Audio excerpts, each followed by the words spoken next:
Bonjour à tout le monde. Alors dans cette vidéo, on va aller regarder un petit exemple de qu'est-ce que c'est les méthodes de prédiction-correction pour résoudre des équations différentielles.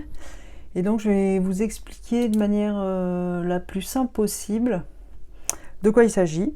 Alors en deux mots, c'est quand on a un schéma d'équadif de résolution d'équations différentielles ordinaires qui est implicite. Prédiction-correction, c'est une façon qu'on a trouvé de pouvoir le transformer en un schéma qui ressemble, mais qui est explicite. Ok, parce que les schémas implicites, ils ont vraiment des tonnes d'intérêt, et en même temps, ils sont implicites. Donc c'est un peu chiant, il y a des équations à résoudre, etc. Donc l'idée, c'est un peu de préserver un peu des avantages de la partie implicite et en même temps de devenir explicite. Donc c'est un peu ça l'idée de la prédiction-correction, c'est qu'on va désimpliciter un schéma implicite, si vous voulez. Donc voilà en deux mots de quoi il s'agit. Alors je vais vous donner un tout petit exemple de comment est-ce qu'on fait. On va prendre le schéma de l'aire implicite. L'aire implicite, et puis on va voir comment expliciter de la manière la plus simple possible ce truc-là.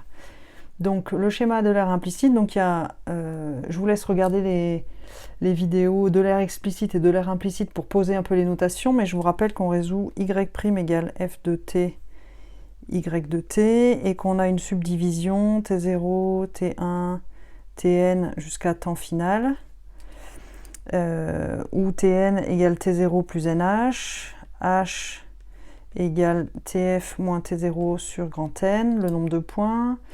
Et puis, on a noté y0, y1, y petit n jusqu'à y grand N. D'ailleurs, le TF, temps final, on peut le noter t grand N, c'est pareil. Les approximations de la solution. Ok, donc ça, c'est les notations. Retournez voir dans les vidéos si c'est pas clair. Donc, le schéma de l'aire implicite, il se dit, on a yn plus 1 égale...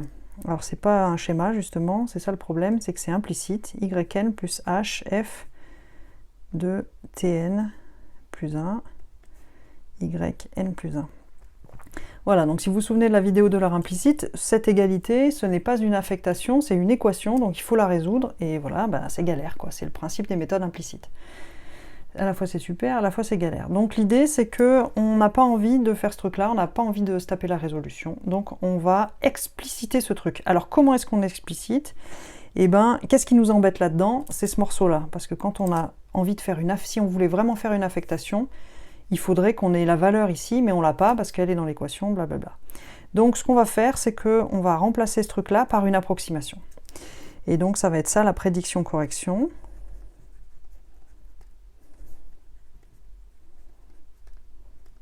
Il va y avoir une phase de prédiction dans laquelle on va approcher, on va dire y approx égale quelque chose, et ensuite on va faire la correction de dire yn plus 1 égale yn plus h f de tn plus 1 y approx.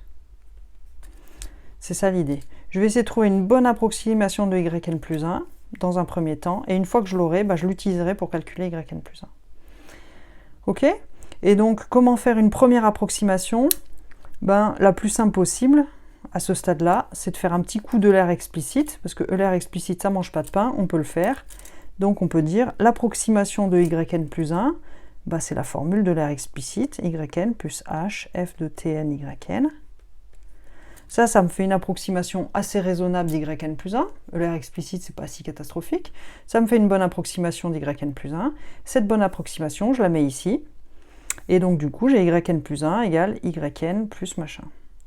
Ok, donc du coup, ça s'appelle prédiction-correction parce que là, je fais comme un premier jet à calculer yn plus 1, et puis je l'améliore comme si c'était implicite, en fait. Donc, prédiction-correction. Ok, ben c'est juste ça en fait. Et vous allez voir, les méthodes de Runge-Kutta, qui sont des méthodes super populaires, efficaces et tout ça, sont basées essentiellement sur ce genre de petites astuces. L'intérêt de ce truc-là, c'est que ça, ce sont bien des égalités, ce sont bien des affectations. Ici, il y a plus d'implicite là-dedans. Ce truc-là, c'est explicite. Et c'est tout l'intérêt. Ok pour vous ?